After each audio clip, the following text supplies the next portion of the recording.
Okay, let's talk a little bit about marking.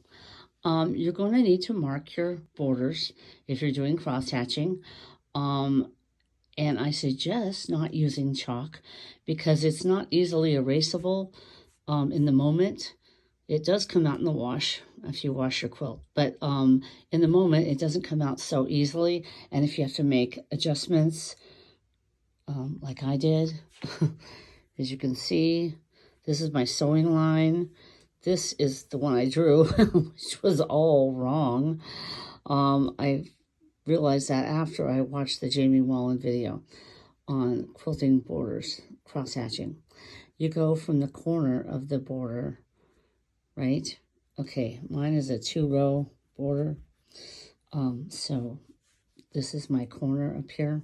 So you go from the corner to corner and you make that 45-degree angle and you go off. You stitch that middle one first and you go out from there. And what I do is I go from the corner to the center of the side, and then I do the other corner and go to this from the corner to the center. So measuring, mine is a 1.5 inches.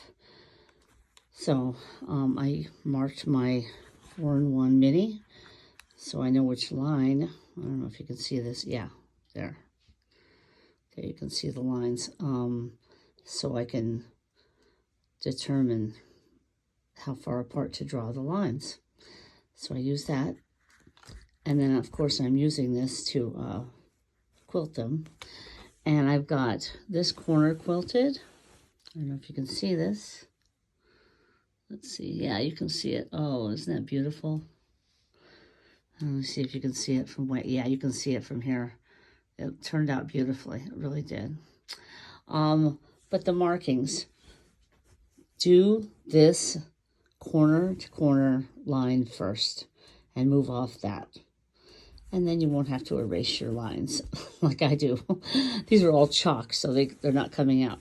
So on the second half of this, I didn't mark, so I'll go ahead and film that when I do it, so the full video. But I wanted to give you a heads up on this section. I hope this helps someone. If it has, give it a thumbs up. And please comment. Let me know what you're up to and what you're learning. And if this helps you at all, thanks so much.